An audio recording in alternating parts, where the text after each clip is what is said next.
Yeah. That works. Okay. Because it wasn't included the first time. Okay, the time is approximately 6 p.m., January 22nd, 2026. Farragut Board and Mayor and Alderman, we now begin. Good evening, ladies and gentlemen in attendance and online. I want to thank you for your presence at tonight's Board of Mayor and Alderman meeting. My name is Ron Williams, the fourth elected mayor, town of Farragut. We appreciate that each of you has taken your time from your busy schedules to either attend or to view tonight's meeting to see how town government works. All Farragut Board and Mayor and Alderman meetings are public notice per Tennessee state law. All board and minutes are taken and are available. Each meeting will be recorded. It can be viewed at a later date on YouTube. If you are in attendance, you should be able to pick up a copy of tonight's agenda at the door when you came in. If you were not able to attend tonight and are viewing from home, the agenda is available online at our website. For those in attendance that would like to speak, please pick up a blue card at the door and write your name and the agenda number that you wish to comment on. There will also be a time reserved near the end of the meeting for citizens' comments on non-agenda subjects, which also requires that you fill out a blue card with citizen comments this time you wish to speak. On each agenda item, the mayor will ask the town recorder for residents' input. During this time, any Farragut resident wishing to speak to the board on that specific agenda item may do so for up to 3 minutes. After being recognized by the mayor, please go to the podium microphone in order to be heard and viewed by all. To conduct efficient and businesslike meetings, the town has adopted rules for how its meetings will be conducted. Primarily, these rules are designed to keep the meeting moving, assure that all points of view are heard and considered, and to provide common courtesy to everyone. We ask that you observe the established meeting rules when addressing the board. At the beginning of your presentation, please state your name and address for the record. We ask that you address all of your questions to the mayor, or in his absence, the vice mayor on my right. Do not direct questions to the other aldermen or the staff members. If necessary, the mayor may call on each concerning that particular question or comment. Once you have given your input, please return to your seat so we can continue.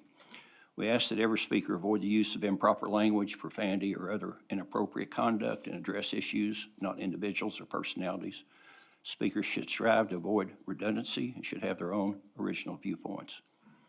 We ask also that you please stay on topic for that agenda item.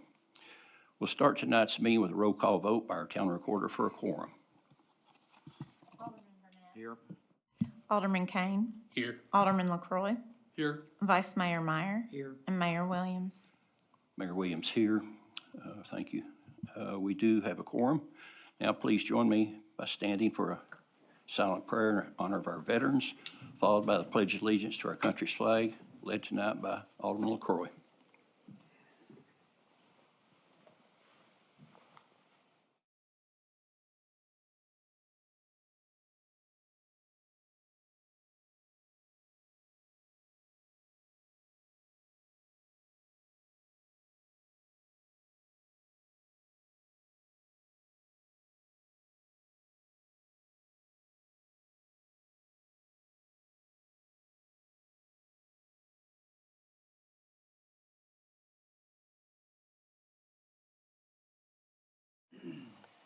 Okay, thank you, Alderman. Okay, on the agenda, do we have any amendments? No, sir. None? Okay. Approved.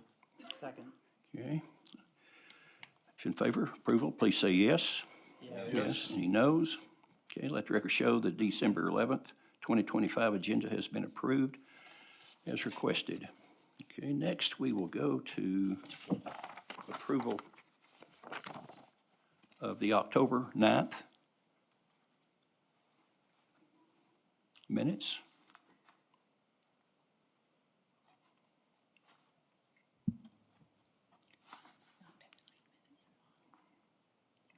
I'm sorry. Do we need a roll call vote, or can a yes vote be okay? A yes vote will be fine. Okay. If in favor of the October 9th minutes, please say yes. Yes. Do we have a motion?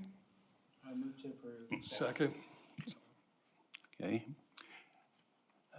Please say yes on October 9th. Yes. Okay, I also need a motion for November 11th, or 13th, excuse To me. approve. Okay, if approved, please say yes. Yes. Okay, January 8th. Move to approve. Okay. If in favor, please say yes. Yes. Yes. Okay, looks like they've all been approved.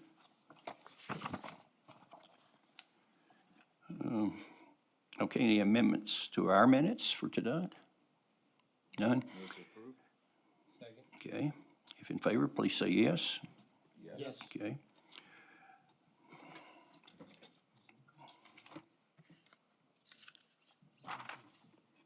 Okay.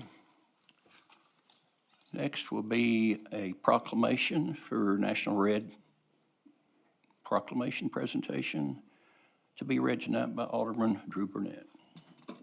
All right, so for the National Wear Red Day proclamation, whereas cardiovascular disease is the leading cause of death among women in the United States, claiming the lives of 1 in every 3 women each year and surpassing all forms of cancer combined, whereas nearly half of all women over the age of 20 are living with some sort of cardiovascular disease, yet most women remain unaware of the personal risk factors or the unique ways heart disease can present in women. And whereas women often experience heart attack symptoms that differ from men, such as shortness of breath, nausea, back or jaw pain, extreme fatigue, or dizziness, which can lead to delayed treatment and poorer outcomes when these symptoms are not recognized. And whereas significant disparities persist with Black, Hispanic, Latina, and Indigenous women facing higher rates of cardiovascular disease and barriers to prevention, diagnosis, and equitable access to care. And whereas stroke is also a major threat to women's health, as women are more likely than men to experience a stroke, more likely to die from one, and more likely to suffer long-term disability. And whereas research shows that women are less likely to receive bystander CPR during a cardiac emergency, in part due to fears and misconceptions that must be addressed through community-wide education and awareness. And whereas for more than 2 decades, the American Heart Association's Go Red for Women movement has led the charge in educating women about cardiovascular disease, advancing scientific research, advocating for equitable health care, and empowering women to take charge of their heart health. And whereas National Wear Red Day, observed on this first Friday of February, brings communities together to raise awareness, spark meaningful conversations about women's heart and brain health, and inspire life-saving action. Now, therefore, the Board of Mayor and Aldermen of the Town of Farragut do hereby proclaim Friday, February 6, 2026 as National Wear Red Day in the Town of Farragut, and encourage all residents to learn the signs and symptoms of heart disease and stroke in women, support prevention and early detection, and join the effort to improve women's cardiovascular health through awareness, education, and action this 22nd day of January 2026. Okay, thank you, Alderman. Thank you, Alderman Burnett. Okay, next, we have Travis Lowe. Please come up to the microphone. Travis will be doing a presentation for the annual comprehensive financial report for the fiscal year ended June 30th, 2025. Travis is with CPA with Pew. Well, thank you all. I'm Travis Lau with Pew CPAs, and we serve as the town's audit firm. So I'm happy to report that we have an unmodified opinion this year again. So that means we had a clean opinion, meaning that we do believe that the town's financial position is fairly presented in our financial statements. Ultimately, management is responsible for the financial statements. Our job is to independently evaluate financial reporting and accounting applications. With that said, audits provide reasonable assurance. And with that, we do a significant amount of detailed test work, looking at invoices and things behind the scenes, but we also evaluate our internal control structure. And as a part of any governmental audit, we're required to report on internal control as well. So in the back of the financial statements, you will find our report on internal control, and that is also a clean opinion. So we're not aware of any deficiencies or compliance matters that would need to be reported. Also, because of our significant amount of federal grants that we have coming in now, we're required to do a separate compliance audit over federal expenditures. You also find that report in the back of the bound financial statements. That is also a clean opinion. This year, we had a new accounting standard that was around compensated absences. So everyone had to adopt the same accounting that we did. With that, we did post a $380,000 adjustment to our beginning numbers. Again, that's not any sort of error. It's just a change in accounting policy. Essentially, the standard setters say, we want you to start accounting for vacation time and sick time differently than we had in the past. I don't really consider this a significant issue for us here, other than we had to change how we do accounting. FY25 ended with total government-wide net position of over $144 million. That's an increase of $20 million from FY24. Total assets government-wide were $149 million. $78 million of that total was our investment in capital assets. The remaining balance of that is largely liquid assets. General fund balance ended at near $35 million. That's an increase of $1.7 million. So we have a rather healthy and stable reserve in the general fund. Capital assets increased over $8 million. So we've had a significant amount of capital activity in FY25, also doing that and remaining debt-free. Also, we really have no significant long-term liabilities to speak of. So all of our liabilities are basically just short-term accruals, accounts payable, and things of that nature. General fund revenues at the end of FY25 were $19 million. That's actually $2 million over FY25 budget, while general fund expenditures came in at $10 million, and that was $1.5 million below budget. So in summary, we have a very strong balance sheet, healthy liquidity, and stable reserves. And based on revenues coming in over budget and expenditures coming in under budget, I would say we're rather budget disciplined in our approach to our financials. Overall, it was a good audit, a clean audit. Everyone here at the town is easy for us to work with and forthcoming with information and things we ask. So I feel really good about our end product here. Also, everything has been filed where it needs to go, as it should, on time. I'd be happy to entertain any sort of discussion or questions you may have about the audit process. Okay, thank you, Travis. We'll start off with Alderman Burnett. No questions. Thank you for the detailed write-up. Alderman Kane. No questions, but yes, it's a very good write-up. I was scrolling through it earlier, and it seemed like it went on forever. But Everything is required. Alderman LaCroy. Yeah, I do have one question. Yes, sir. You mentioned earlier that there was an audit of grants, federal grants, Yes, state sir. grants, and there was zero issues or concerns with those grants? No, sir. So if the threshold will change going into next fiscal year. It moves to $1 million, but for FY25, the threshold was $750,000, which I think for FY25 ending, we had federal expenditures of near 11 or 12 million dollars. So we had a lot of federal activity as well. And with that, we go through a process of risk assessment to select programs. So at larger entities or other entities, they may have lots of programs, and we only have a few. So essentially, we covered nearly 80% of your federal expenditures in that.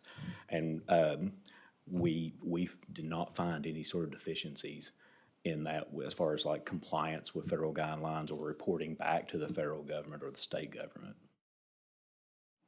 Okay, thank you. Alderman Meyer. I pass. And that's a CPA passing here, okay? For the record, I thoroughly enjoyed reading it. I thought it was very enlightening, thrilling, suspenseful. It's great. Okay, I have no questions as well. Had a good beginning, middle, and end. A good beginning, a good end. Okay, thank you, Travis.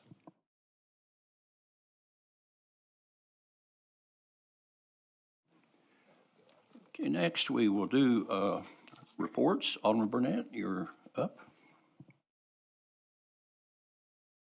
Reports.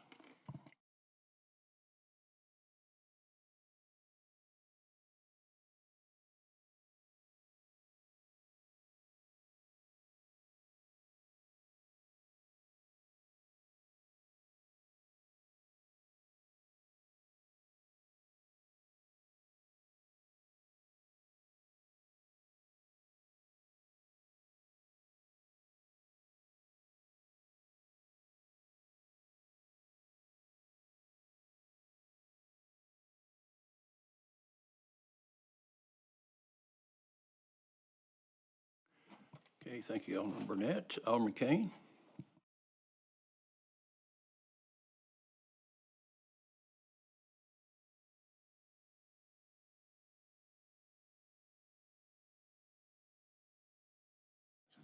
Technical difficulties. I think you're the only one with the green. Yeah. I think everybody can hear you though, Alex. No.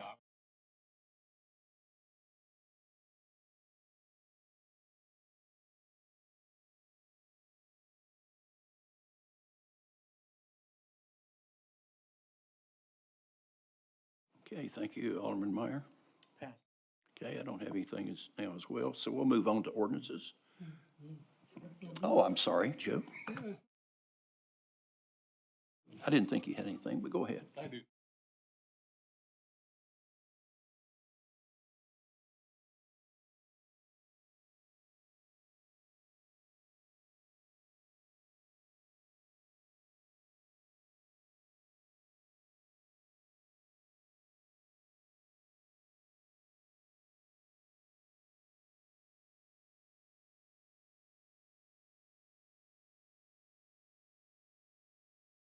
But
Yeah, this will be a Zoom deal, so that you can sign up for. No, we're blue.